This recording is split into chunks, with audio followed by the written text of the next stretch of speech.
Bonjour à tous. Aujourd'hui, les entreprises collaborent plus que jamais. Mais ça pose une question cruciale. Comment on fait pour partager des infos super importantes avec ses partenaires, de façon simple, mais surtout ultra sécurisée?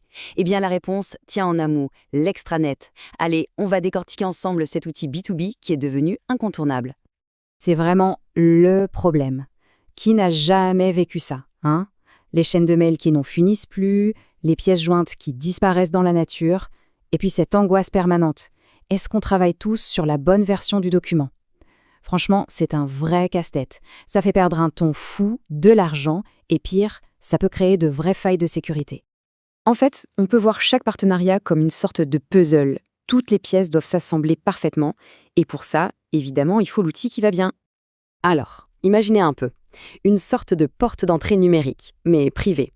Une porte dont seuls les partenaires de confiance possèdent la clé. C'est ça, l'idée de l'extranet. C'est la solution à notre puzzle. Bon, concrètement, un extranet, qu'est-ce que c'est? Allons droit au but. Ok, alors la définition formelle, c'est ça. Un réseau informatique privé et sécurisé qui donne un accès, mais un accès contrôlé, à des utilisateurs externes. On parle des clients, des fournisseurs, des partenaires. Le mot super important ici, c'est autorisé. Ce n'est pas ouvert à tout le monde, loin de là. L'accès est donné au cas par cas, à des gens bien précis. Pour le dire plus simplement, ce n'est pas un truc complètement à part. C'est vraiment comme une extension sécurisée du réseau interne de l'entreprise. Mais une extension qui est pensée, dès le départ, pour la communication entre entreprises, le fameux B2B. Et là, attention, il y a une confusion à éviter absolument, l'intranet. C'est simple, l'intranet, c'est pour les employés, c'est interne. L'extranet, c'est pour les partenaires, donc c'est tourné vers l'extérieur. La technologie de base est la même, la sécurité avant tout, mais le public et le but sont radicalement différents. Ok, maintenant qu'on a la théorie, voyons à quoi ça sert dans la vraie vie. Et c'est là que ça devient intéressant. C'est la diversité des choses qu'on peut faire. On peut par exemple partager des documents super lourds, genre des plans techniques qui ne passeraient jamais par mail. On peut gérer un projet de A à Z avec un planning partagé. Ou encore permettre à un client de voir où en est sa commande, en direct. C'est un vrai carrefour de collaboration.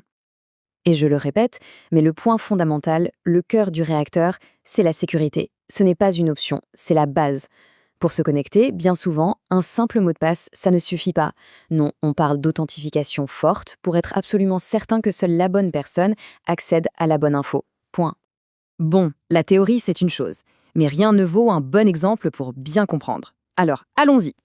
Imaginons une situation très classique. On a une entreprise de fabrication qui développe un nouveau produit. Pour ça, elle a besoin d'une pièce très spécifique fabriquée par un fournisseur externe. Et là, évidemment, il faut que la collaboration soit hyper fluide et rapide. Alors, comment ça se passe avec un extranet? Eh bien, fini les allers-retours de mail avec des V2, V3 underscore final, V3 underscore final underscore corrigé. Non. L'entreprise met simplement à jour les plans sur la plateforme, le fournisseur, lui, reçoit une petite notif, il se connecte et hop, il récupère la toute dernière version. C'est simple, c'est clair, tout le monde est sur la même longueur d'onde avec le même document et le planning est visible par tout le monde, tout le temps. Le résultat de tout ça, c'est simple. Le processus devient limpide. Beaucoup moins d'erreurs, beaucoup moins de malentendus. Et au final, en jouant la carte de la transparence et de la sécurité, on construit une vraie relation de confiance avec ses partenaires. Et ça n'a pas de prix. Alors, si on devait résumer, pourquoi c'est si important? Finalement, tout part de deux grands besoins. Le premier, pouvoir partager les données sensibles sans trembler. Le deuxième, en finir avec le bazar des emails et les erreurs qui coûtent cher. L'extranet, c'est la réponse directe à ces deux énormes problèmes. Et les avantages sont immédiats. D'abord, la sécurité est bétonnée, ça c'est clair. Ensuite, on gagne un temps fou, donc on est beaucoup plus efficace. Qui dit moins d'erreurs et moins de temps perdu, dit aussi réduction des coûts. Et le plus important, peut-être, on renforce les liens avec les partenaires. La confiance, ça change tout. Et on peut finir sur une question, pour aller plus loin. Aujourd'hui, on travaille de plus en plus ensemble. Les frontières entre les entreprises sont de plus en plus floues.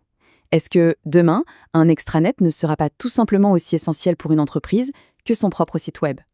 C'est une question qui en dit long sur l'avenir de la collaboration. Voilà pour ce tour d'horizon, j'espère que c'était clair.